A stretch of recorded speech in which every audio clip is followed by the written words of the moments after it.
welcome Nick Castle, Tom Atkins, and Richard Masser. Please welcome Nick Castle, Tom Atkins, and Richard Masser.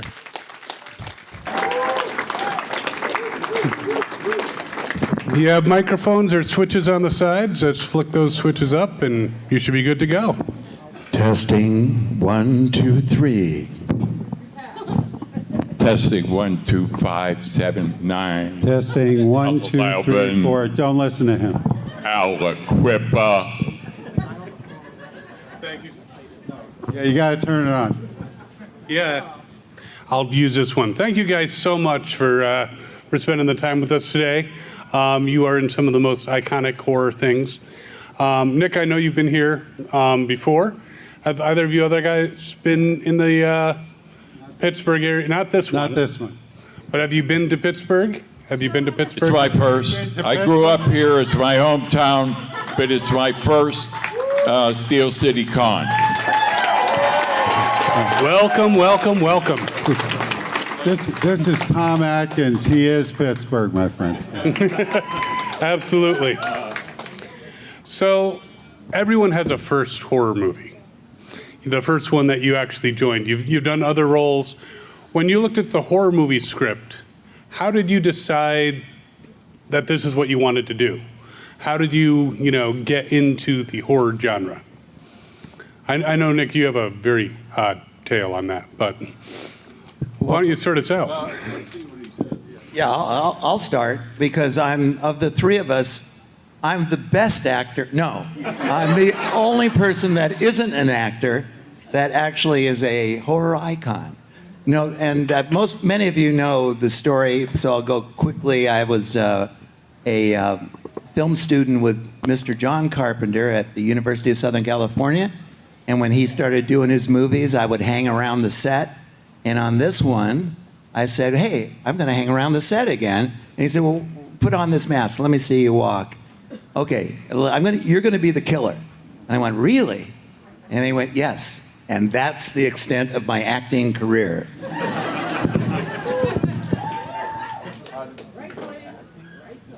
did you choose the horror movie that you wanted to do? Oh, yeah. You're up. Okay.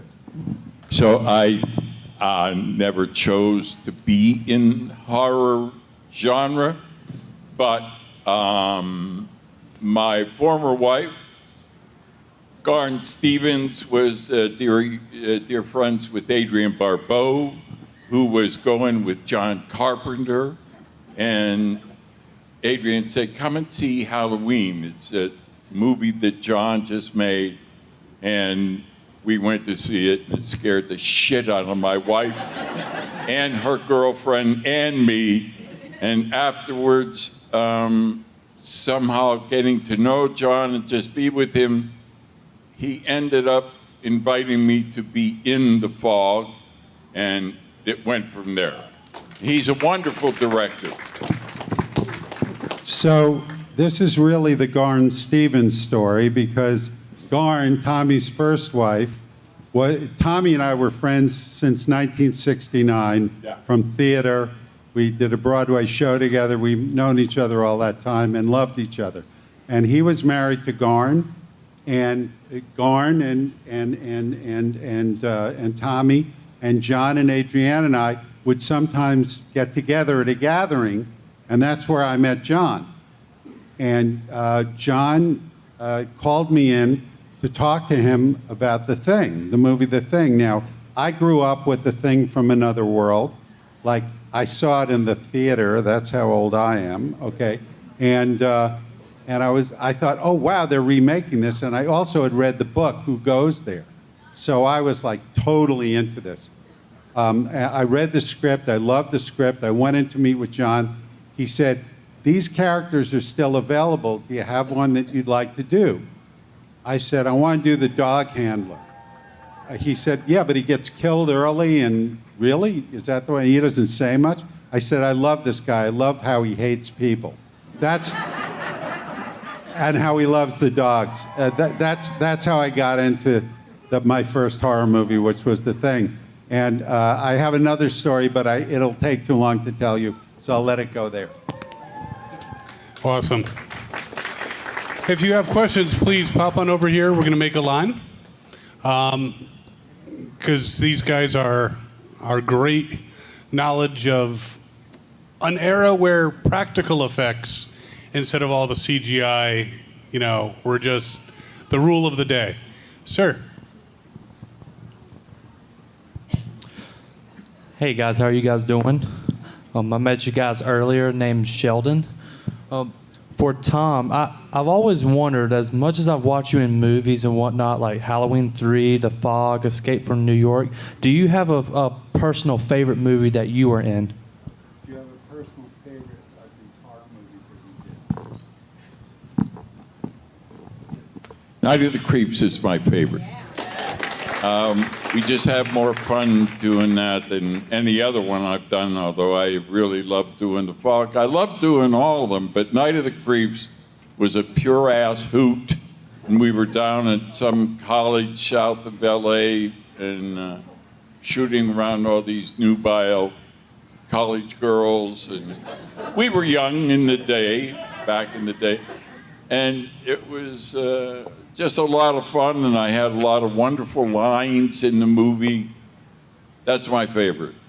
I should explain very quickly. Tommy, you want to tell the story of what's going on with this now? Okay. Should I? Yeah, I can't hear for shit. Okay.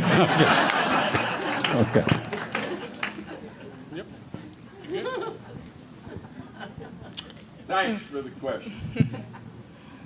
I'm a huge fan of all three because each one of you, I have, all the different DVDs that that are my top. You three are my top because, obviously Halloween, that's just, that's the top. But, Tom, your Halloween 3 Season of the Witch, I mean, people don't get that credit, but that's one of our favorites. Yeah.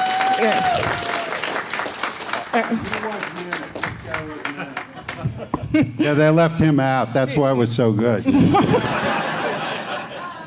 And again, Richard, that's again. So I really don't have too much of a question. I'm just freaking out. That's all. But again, you three are my top. Listen. Don't freak out. We're only here because you guys are here. If you guys weren't here, we wouldn't be here.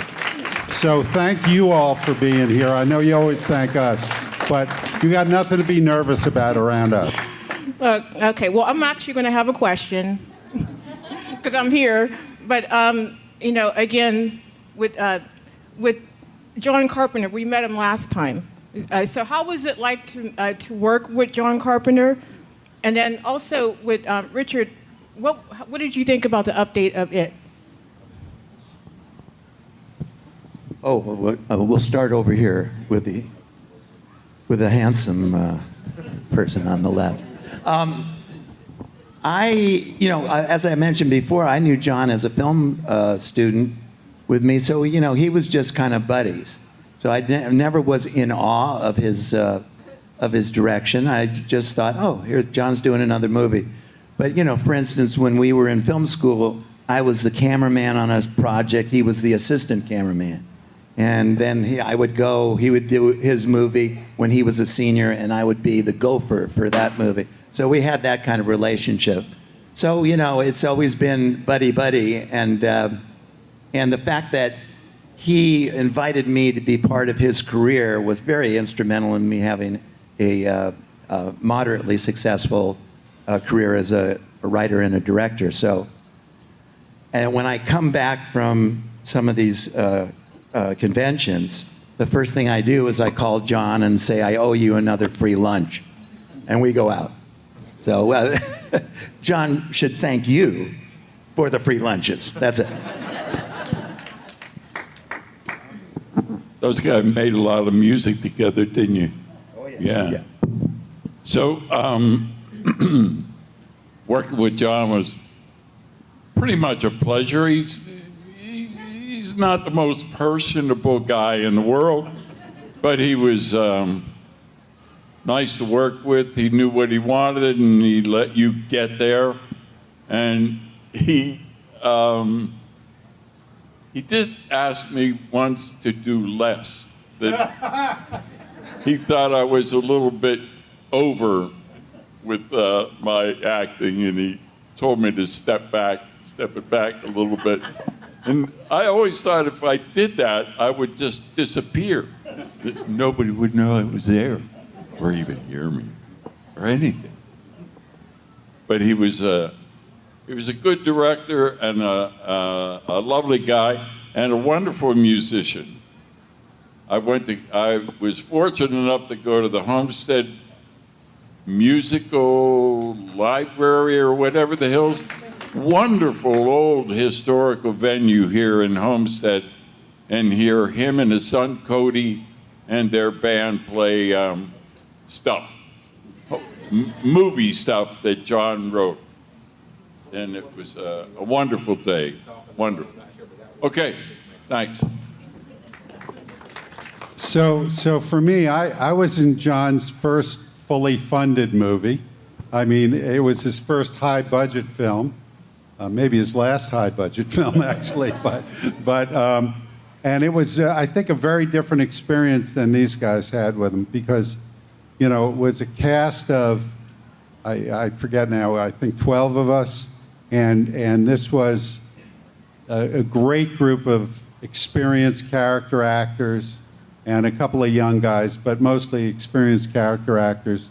And we all liked each other's work, and John somehow got convinced that we should rehearse before we did the film. Now, this is not common in films, and certainly not in horror films, I don't think. But we did. We sat around a table for a couple of weeks, went through the script, worked on it. The writer was there. John was there. We were on a sound stage at Universal.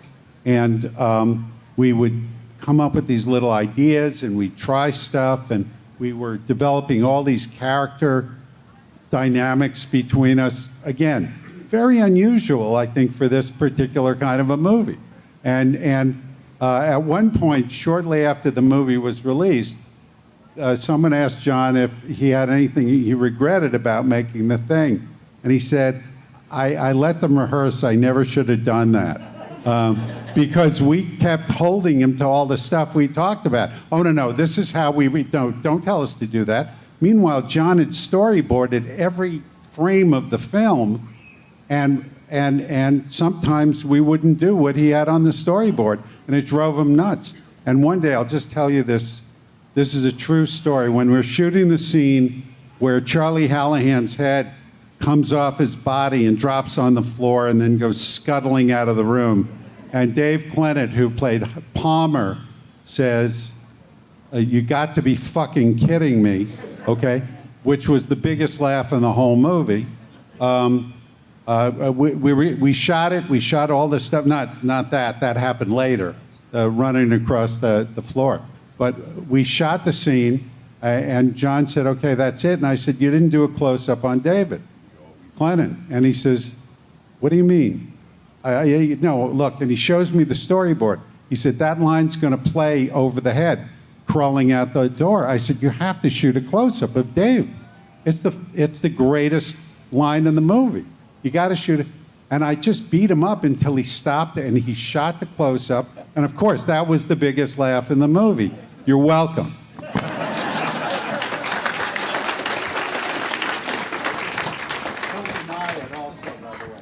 You turned it off, Richard. He will deny that, by the way. The other part of that question, though, was, Richard, what did you think of the update to it? Oh, sorry, I spent so much time on that answer. The update to it, I liked it. I thought it was, let me just push back a little about CGI. CGI is great. It's not the other stuff. It's not the stuff we did, but it's great. And I am perfectly willing to suspend my disbelief to watch CGI, just like I was to watch King Kong moving around in the 1932 version. You know, you have to go with it, guys. Let's get over the CGI thing. But I happen to like the practical effects. It was amazing, amazing to watch what Rob Bottin created in his studio and then how that all worked in the movie. It was extraordinary, and that was a great experience for all of us. Yeah, I don't think I definitely. answered the question. I think you did. Yeah, definitely CGI, they do amazing things. It's just you guys didn't have the benefit of that, and you did amazing things, and that, I think, deserves And there are a bunch of people who are in love with practical effects who are making these films now, like the Terrifier. That's all practical stuff, and the director is a psycho for that, is what I was told. He loves doing practical stuff, and I applaud that. We should be pulling every trick we can out of the bag. Absolutely. You have another question here? So, I have two questions. Well, one for Richard. I was wondering what was it like to work with, like Kurt Russell and just the whole really ensemble cast? Well, I touched on that a little bit, in my other answers, so I'm not going to go over that ground. But like I said, we were a group of experienced actors and with significant senses of ourselves, some of us. And so we clashed every once in a while. But Kurt and I developed a great relationship. I loved his work. I always loved his work. I think he's probably, of our generation, one of the least appreciated of the actors of our generation. He and Jeff Bridges were my two heroes in terms of being great actors. And his range of work is extraordinary. So working with Kurt was always a pleasure. I did another film with him after that called The Mean Season, which if you haven't seen it, watch that movie, The Mean Season. And my other question was in the Halloween. Hello? How long did it take to film the two Halloween movies that Tom and Nick worked on? I have no idea.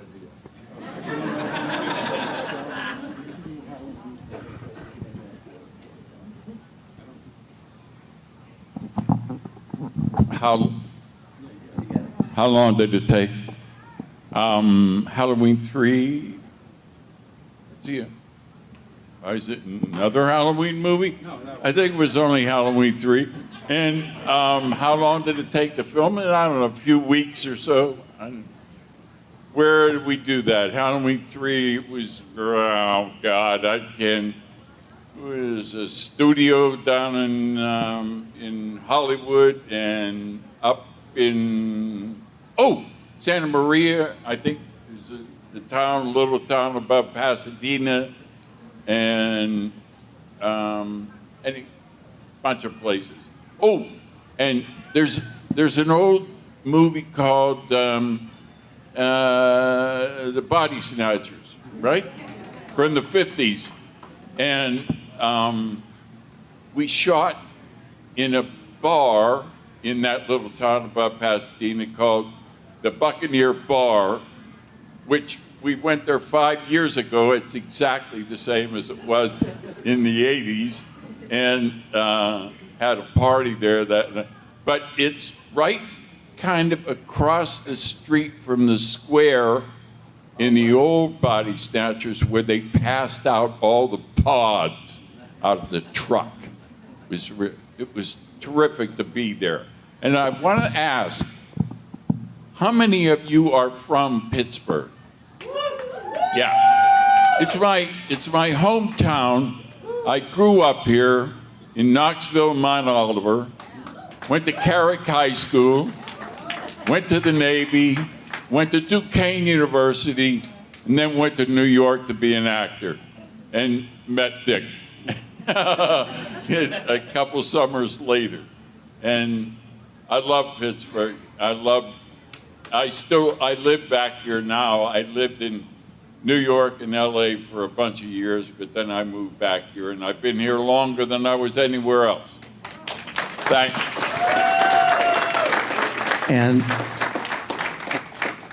And he would like to invite all of you to his house for a big steak dinner next week, 8:30 on Easter.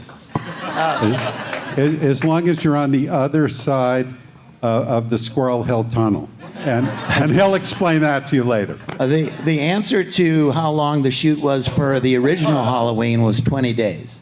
So 1 day short of 3 weeks, which is pretty amazing for that amount of work and for the professionalism that the crew had for a young group of people. One a piece of information I think anyone here that I'm sure a lot of you all know about, a good resource for behind the scenes information is my friend, my agent, and a very good documentarian named Sean Clark has a series called Horror's Hallowed Grounds that you can see on YouTube. That for instance, he takes Tommy Lee Wallace, the director of Halloween 3, to those locations, and has all kinds of detail that I think would be of interest to folks that enjoy that kind of stuff. Awesome, good question. And remember, you can't go visit that bar quite yet. You're not quite. For Tom, having worked with John Carpenter and George Romero, I just wondered if your experiences, you saw a common thread that made them both good at what they do. And Nick, thank you for Last Starfighter, by the way.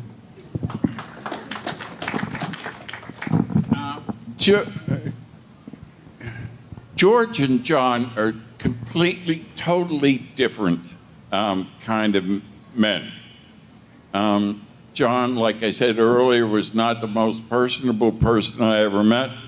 George, on the other hand, was like a giant bear who loved to hug people and was easily the most open and unthreatened director I ever met. And it was a pure joy to work with George.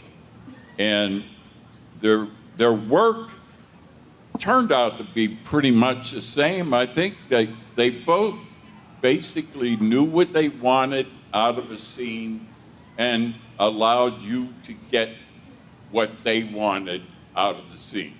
And the movies turned out terrific. And I miss George terribly. All right, we have another one. Hey guys, just first off, I want to say thank you to all three of you for the impact that you guys made on the genre, as well as my life, as well as a lot of other people's lives. Halloween 3 is definitely a 180 from the whole Michael Myers story, and this is for Tom and for Nick. I just want to know, what were your initial reactions to that, and can you guys speak on the legacy of the film as far as that goes? The legacy of Season 3.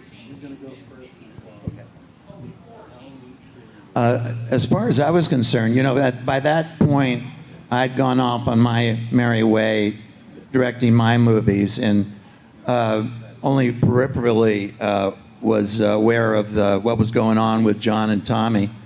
But I did see the movie when it came out, and I know the strategy was to go away from the Michael Myers thing, thinking that had played itself out, and they were going to go for an anthology series. This would be the first one. So they were certainly surprised when no one else wanted the character of Michael Myers to die off. And unfortunately, it had repercussions with the release of the movie. Wasn't a success at the time, but as we know from fans here and other people, and over the years, people have had a new appreciation of it as a standalone movie, and really enjoy it. And I always thought it was very well done. And again, I'm in that one too, because they show a clip of Halloween in it. So you see how I sneak into a lot of these. That's it. Which means he had to get paid for it, by the way. So Halloween 3, the change in direction, no Michael Myers. Tommy Lee Wallace directed that. He just wrote a book called Halloween 3, Where the Hell is Michael Myers? and it just came out. You could find it on Amazon. And Tommy wrote the foreword. it never Tommy wrote occurred the to me that there was anything. I loved the first Halloween, and I didn't see the second one. And by the time the second one came out, I think we were beginning to work on Halloween 3.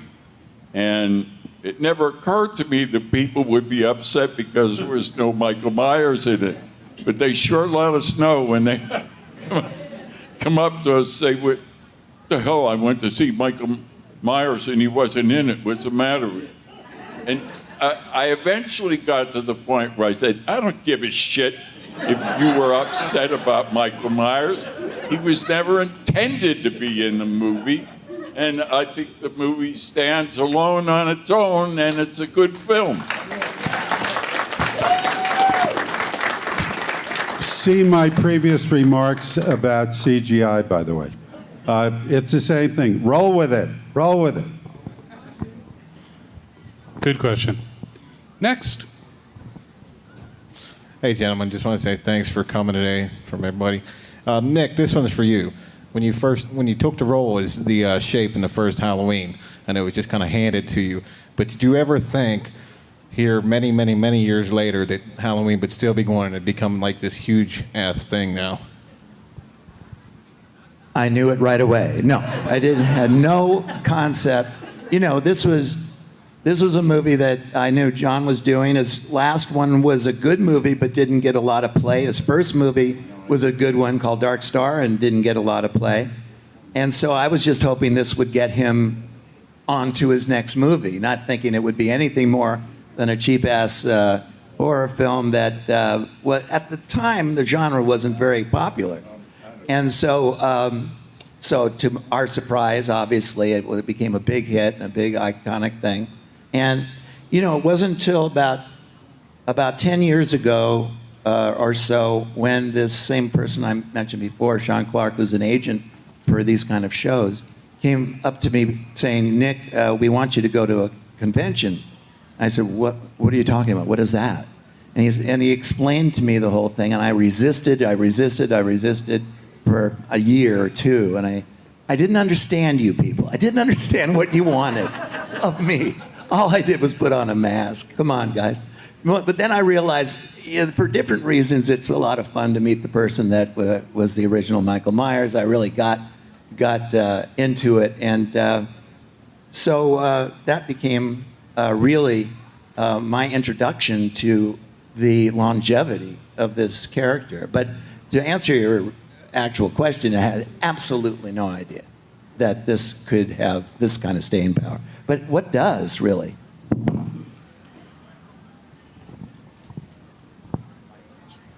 All right, so this question is going to go to Tom. Tom, my name's Jonathan. I'm also from Pittsburgh, too, just so you know.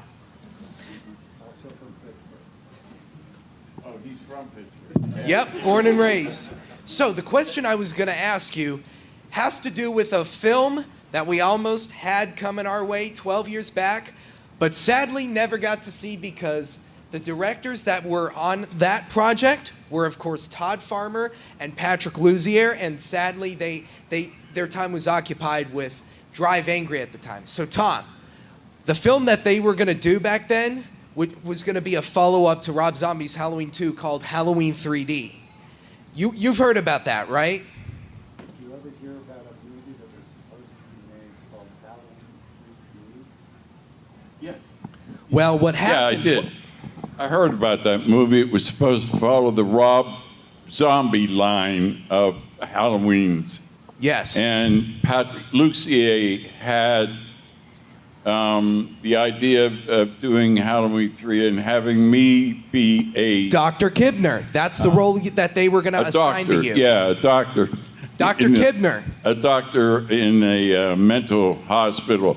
And supposedly taking care of the character Scout played and some other the girls. And I thought it was a wonderful idea, and I was looking forward to doing it, but it never happened. I'm not exactly sure why, but it never nobody ever gave him the money to do it. And the reason why they didn't give you the money to do that was because, they had a lot going on. And as far as their film schedule, their time was occupied with a production by the name of Drive Angry.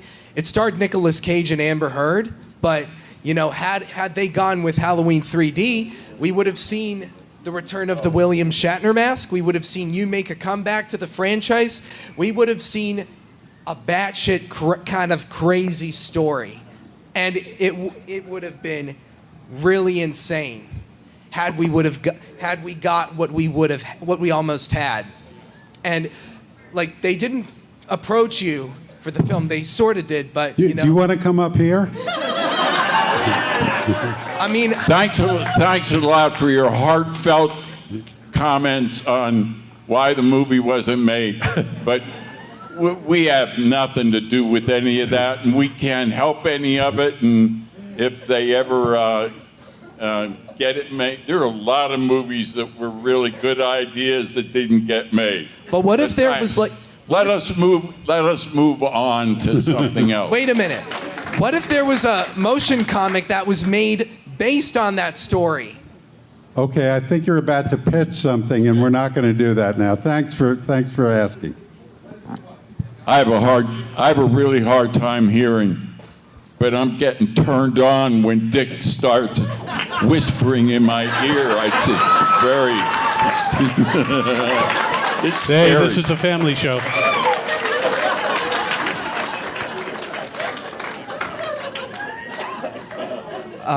Mine is a very simple question, and it is to all of you.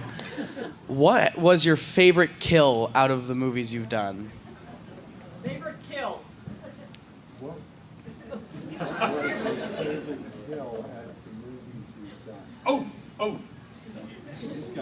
The pick in the jaw in Valentine 3D. For my kill, yeah. I didn't kill too many people in the movies I was in, I don't think. A couple of zombies in Night of the Creeps, but my favorite kill was the pick in the jaw in Valentine 3D. Nice. You killed a lot of people. No, a few. I never liked Bob. I never liked Bob. Wait, Bob is the promoter of this event. Different Bob. Different Bob. Different Bob. Different Bob. This was the Bob and PJ, that character. Never liked him. Didn't like even the actor. No, I'm kidding. No, but so anyway, I had fun pinning old Bob up to the wall of the kitchen. That was about my favorite. And I got shot in the head. I don't know. Mine was pretty unglorious, but a lot of people objected to the fact that I got killed because they thought I was a good guy because I liked the dogs. But you didn't focus on the fact that I hated the people, so what's wrong with you? We all like dogs. Next. I got a question for Mr. Nick Castle. Mr. Castle, Halloween ends. The end of the movie. Closer. Okay. Can you hear me? Okay. Halloween ends. At the end of the movie, it gets a little cartoony, almost like Tom and Jerry. Hopefully, you're the right person to ask this question, and hopefully, it hasn't been asked yet. Just how much blood does Michael Myers have in his body?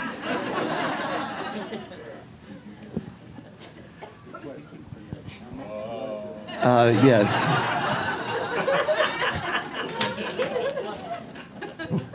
I don't know the answer to that particular question. It is a little bit confounding. It's a little more than you thought he had, apparently. Yeah, a little bit more than. Well, I mean, not so much in Halloween Ends, but how about Halloween Kills? How much blood does he spill in that one and live to kill another day? So, sorry if I know this is the Ends is a very controversial ending to that he's trilogy. Being And stabbed some people multiple times, hate it, and some then- people love it. Yeah, he's bleeding all over the place, and then finally, spoilers, they take him and throw him in a wood chipper and blurp. It's like, how much? This guy is his own walking blood bank. You know what I mean? I'm sorry, it's a movie. It's not real. It's not real. You got to roll with it. I'm going back to this theme. Roll with it. Don't overanalyze. He had enough blood to fulfill the plot. There you go. Hey, Nick, this one's for you. When Tommy Doyle looks out the blinds and he's looking across the street at the shape, is that you or Deborah Hill? I've been hearing. We often get confused, you know. Well, no, I've been hearing two different things, that it was Deborah Hill or you, because you can't really, you know, how tall you are, 6 foot. No, well, he's mentioning a story that's been going around ever since the movie was made or become an iconic fable about Deborah being in one of the shots where maybe I went home early and they needed someone to put on a mask. But the shot that they used to represent that is definitely me. And again, I go back to my friend Sean Clark, Horror's Hallowed Grounds, and his website, where he actually does a piece specifically about that, debunking that rumor. So, not that, by the way, it's always good when someone brings up Deborah Hill to honor one of the great creators and founders of this franchise who's no longer with us. So that's nice. Give a little round of applause to Deborah. And also who was the producer on The Thing and many of these movies, including Halloween 3, and just was a pioneer of, you know, and a strong woman producer for, you know, that really set a certain standard in the industry. So she's honored by us. She's honored by other women producers and directors, and she just died too young. Boy, she would have had a blast meeting all of you. Yeah. And that's the main thing I regret. Right, and for those of you who are old enough to get this, I knew Deborah Hill. Deborah Hill was a friend of mine, and he is no Deborah Hill. And Nick, I have one last thing. So, hey, I have a question. I have a question for us. That we're all here in this room, we all love film. So, what is your favorite film, Nick, Dick, Tom, not in the horror genre? I will start. My favorite film to watch is Casablanca with Humphrey Bogart and Ingrid Bergman from the 1942s, I think. And every year around my birthday, I like to go into the family room, put the CD of, or pull it up on something of Casablanca, have a Pepsi and a bag of Lay's potato chips, no wife, no dog, no nothing, and just watch Casablanca and cry for 2 hours.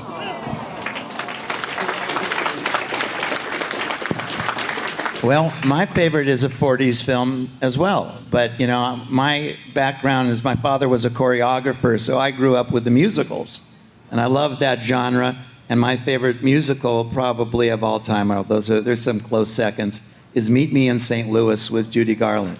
Oh, yeah, nice. So this is because it was at a critical time in my life. I was a teenager, and my favorite film that I've probably watched 25, 30 times was Lawrence of Arabia.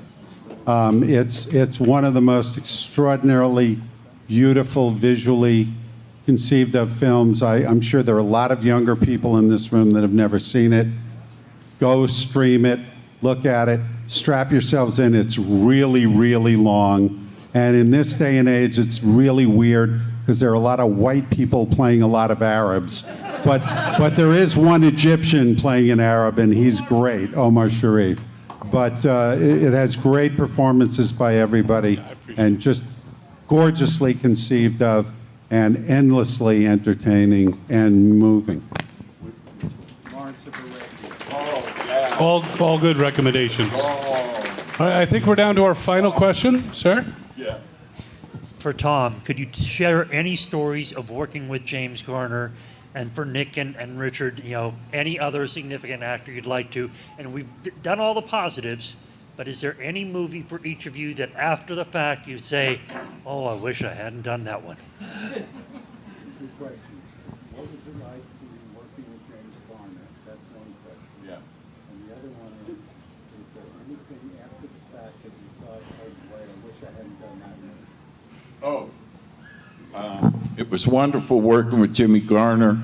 He was a lovely man, a lovely actor, and so were the rest of the people. But he was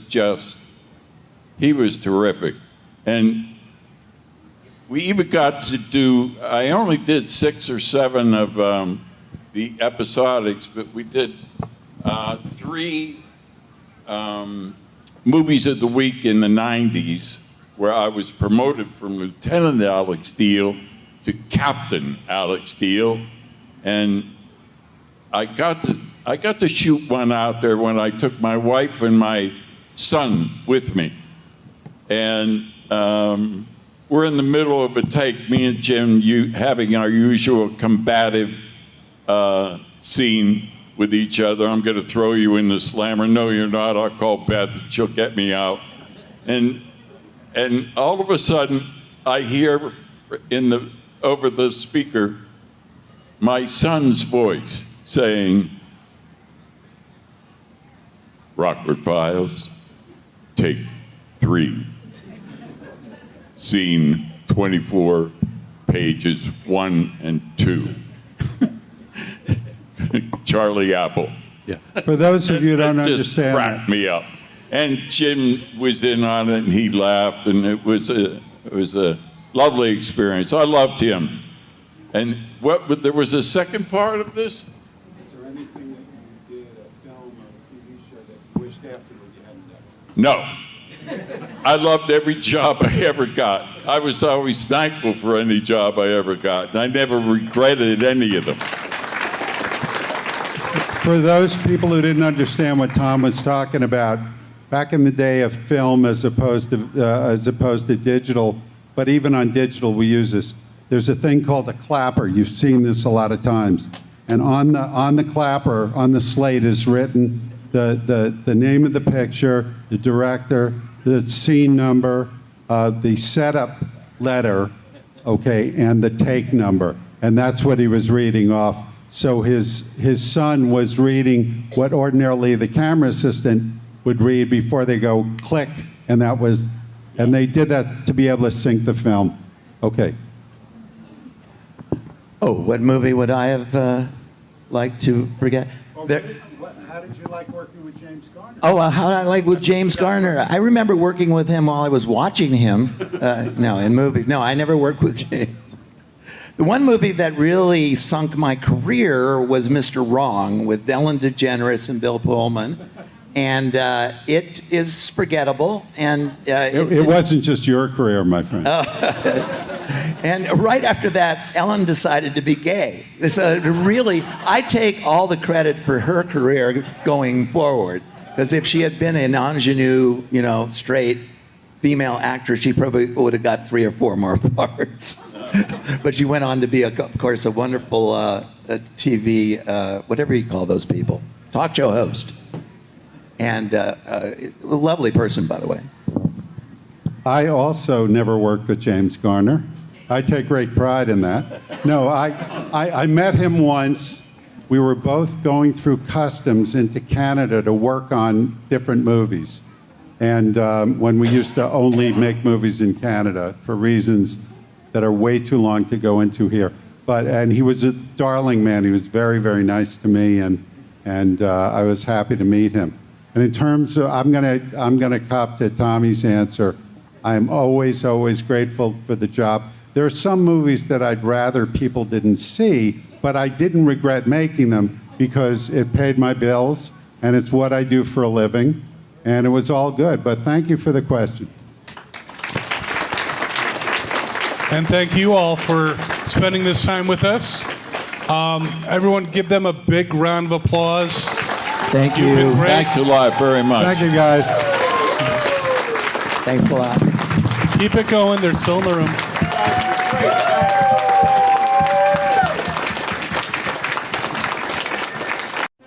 Good news, everyone! You can subscribe to Fandom Spotlight for free. What? That doesn't seem right. And this says have fun and follow your fandom, whatever that means.